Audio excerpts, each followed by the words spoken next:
আমার ছোট্ট একটা ভাই আছে। ১ মাস পার হতে না হতে প্রত্যেকটা দিন ফোন দেয় যে, "আপু কখন আসবা? তোমরা না আসলে আসলে আমার ভালো-মন্দ খাওয়াই হয় না।" হ্যালো ভিউয়ার্স, আসসালামু আলাইকুম। আমরা ৪ বোন, ভাই হচ্ছে একটাই।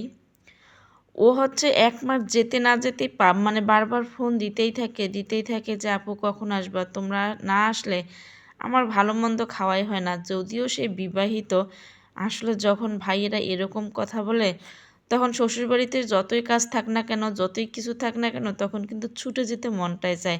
আসলে অনেক ভালো, ভালো যে খাবার খেতে হবে এমন কোনো কথা না। আসলে রাজকীয় খাবার খেতে হবে এটাও কোনো কথা না। অল্পতেই সন্তুষ্ট থাকতে হয়।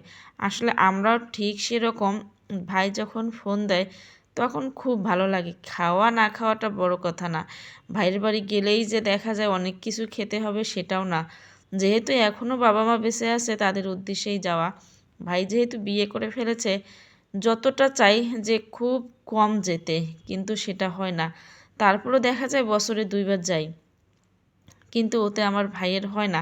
আমার ভাই শুধু মানে বললাম না, কয়েকদিন যেতে না যেতেই ফোন দেয় যে, "তোমরা আসো।" যদিও ৪ বোন, ৪ বোন যখন একখানে হই মনে হয় বাড়িটা একেবারে ভরে গেছে। ঈদের থেকেও বেশি লাগে। আসলে মানুষের খাওয়াটা বড় কথা না। আনন্দটাই ভালো লাগাটাই হচ্ছে সবথেকে বড় কথা। অল্পতেই সন্তুষ্ট থাকি আমরা সবাই। আসলে গেলে হয় কি দেখা যায় সবার সঙ্গে দেখা সাক্ষাৎ হয়। অনেকদিন পর পরই যাওয়া হয়।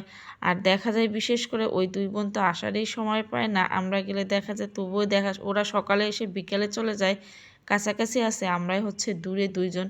এইজন্য আমাদেরকে গেলে দেখা যায় যেভাবে হোক আমাদের রাতটা ওখানে থাকতেই হয়। এই কারণে হচ্ছে খুব কম যাওয়া হয়। তারপরও ভাইয়ের রিকোয়েস্টে হচ্ছে যাওয়া। যাই হোক শীত কিন্তু একেবারে শেষ মানে শেষ বলতেই চলে। গ্রামে কিন্তু এখন ততটা শীত নেই, শহরেও নাই। তারপরে হচ্ছে শীতের কিছু পিঠা খেলাম এবার বাবার বাড়িতে গিয়ে। এইগুলা হচ্ছিল কলা পিঠা আর হচ্ছে নারিকেল দিয়ে যেই একটা পিঠা বানায় নারিকেলের পুর দিয়ে ভিতরে সেটা। আসলে দেখা যায় এখানে আজকে মানে চিনির বদল গুড় দিয়ে ফেলেছিলাম। গুড় আর নারিকেল সুজি একখানে রান্না করেছিলাম। নারিকেল ২ টা নিয়ে আসার পরও দেখা যায় অনেকটা কম হয়ে যাচ্ছিল। এই কারণে ওখানে সুজি মিক্সড করে রান্না করে ফেলেছিলাম। পুরোপুরি ভিডিও নিতে পারিনি। ওই যে দেখা যায় বাড়িতে গেলে ক্যামেরাটা ধরার মতো ইচ্ছাও করে না আর সেই মন মানসিকতাও মনে হয় থাকে না। তখন মনে হয় কি যে যাক যাই কিছু হয়ে যাক না কেন ভিডিও করতে ভালোই লাগে না, সবার সঙ্গে মজা করে বেড়াই। আসলে যদি অন্যদের মতো ভিডিও করা যেত কতগুলো যে ভিডিও হতো আর শেষমেশ কী হয় জানেন? ওখান থেকে আসার পর এমন ফকিরের মতো অবস্থা হয়ে যায় আমার যে কোনো ভিডিও থাকে না আপলোড করার জন্য আগের ভিডিওগুলো এডিট করে আমাকে আপলোড করতে হয়।